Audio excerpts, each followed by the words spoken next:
Have you ever wondered why you can scroll on your phone for hours? Or play video games until you forget to eat? But when it's time to sit down and do something important, something that could actually change your life, you suddenly feel tired, distracted, or bored. You're not alone. And the truth is, it's not your fault. There's something powerful going on inside your brain. And once you understand it, you'll realize that you can actually use the same energy that fuels your love for games and social media to fall in love with hard work. Yes, you can get addicted to hard work. And today I'm going to show you exactly how. Not just one way, but multiple ways, using psychology, neuroscience, stories of world-class performers, and practical steps you can take right now. Why fun feels easy and work feels hard.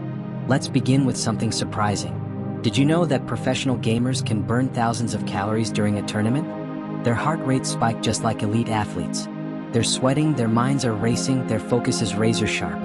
And yet, they love every second of it. It's the same with chess grandmasters. They can sit at a board for 8 hours straight, burning intense mental energy. But when you ask them how it feels, they often say, effortless. Now compare that to someone trying to write a paper, study for an exam, or build a business. Feels like a struggle, a battle, something you have to force yourself to do. What?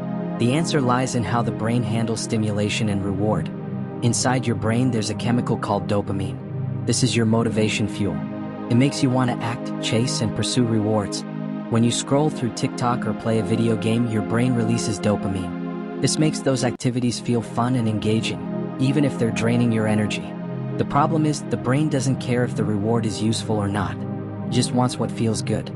So when you're used to constant stimulation like bright colors, fast sounds, and instant rewards, then sitting down to do deep work feels boring by comparison. This is called the dopamine trap. And it's the #1 reason people can't stay focused on meaningful work. Because their brain has been trained to crave stimulation, not progress. But what if we could reverse that? What if we could train the brain to get the same dopamine hit from work as it gets from games? We can, and we will. Imagine you are a rat. Your goal is to climb a mountain, to reach something truly valuable at the top. You begin your journey with hope. But at every step, there's a small plate of cheese. Tasty, tempting, easy to reach. Every time you stop to take a bite, you feel a little satisfaction. But that satisfaction slows you down.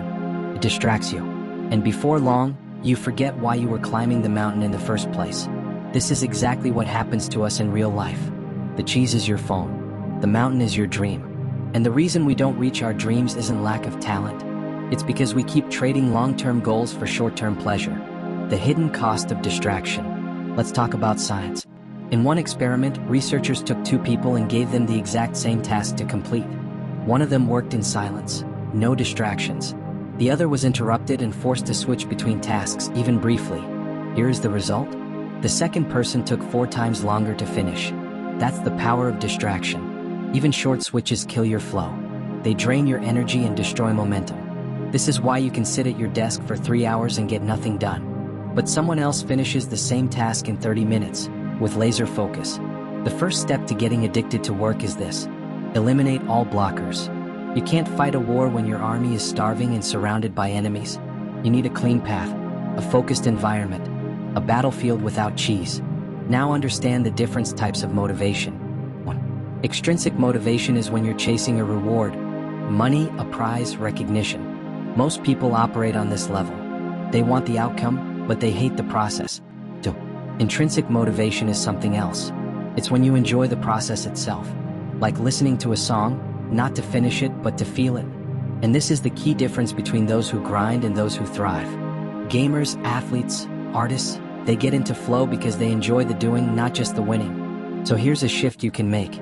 Instead of focusing on, I want this result, focus on, I want to become the kind of person who earns this result. Don't chase money. Become the type of person who builds wealth. Don't chase fame. Become someone worthy of attention. When your goal is to change your identity, pain becomes purpose. And the harder it is, the more valuable it becomes. The science of boredom and brain rewire. Let me introduce a strange but powerful concept. Boredom is a weapon. In today's world, we are overstimulated. We can't sit still for more than a few seconds without reaching for a screen. And the more stimulation we consume, the more numb we become. That's why it's hard to feel excited about reading a book or doing work. Our dopamine bar is set way too high. But here's the trick. If you deprive your brain of constant stimulation, If you sit in silence, stare at a wall, meditate, do nothing, then your baseline resets. Suddenly, the act of working becomes more stimulating than doing nothing. You've reversed the trap. You've made effort more enjoyable than distraction. How environment shapes behavior. One of the most important lessons in behavioral science is this: environment shapes behavior more than motivation. Let me prove it. In a hospital, doctors were struggling to get patients to drink more water and less soda. They gave lectures, warnings, posters. Nothing worked. Then they made one simple change. They placed more water bottles in visible, easy-to-grab locations. They moved soda to the background. Within 3 months, soda sales dropped. Water consumption went up by 25%. No speeches, no punishments, just environmental design. Now ask yourself, what does your environment look like? Is your phone within arm's reach when you work? Are snacks and distractions always nearby? Do you surround yourself with triggers that pull you away from your goal? If you want to change your life, you must first change what you see. Put the book on the table. Keep the phone in another room. Place your goals in your line of sight. Because what you see is what you do. The power of repetition and willpower. Let's talk about willpower. Most people think it's something you either have or don't have. But science tells us something else. There's a part of the brain called the anterior mid-cingulate cortex. It controls effort and decision-making. And here's the incredible thing. Every time you do something hard, every time you push through resistance, this part of the brain gets stronger. It's like a muscle. So the more you work when you don't feel like it, the more often you show up even when tired, the easier it becomes to do hard things in the future. This is how elite performers are made. Not by being born with discipline, but by building it. David Goggins, one of the world's toughest endurance athletes, once said, "I don't do it for the finish line. I do it for the pain." That might sound extreme, but think deeper. What he's really saying is this: he's trained his brain to love the process, the struggle, the fight, because that's where the growth is. That's where the pride lives.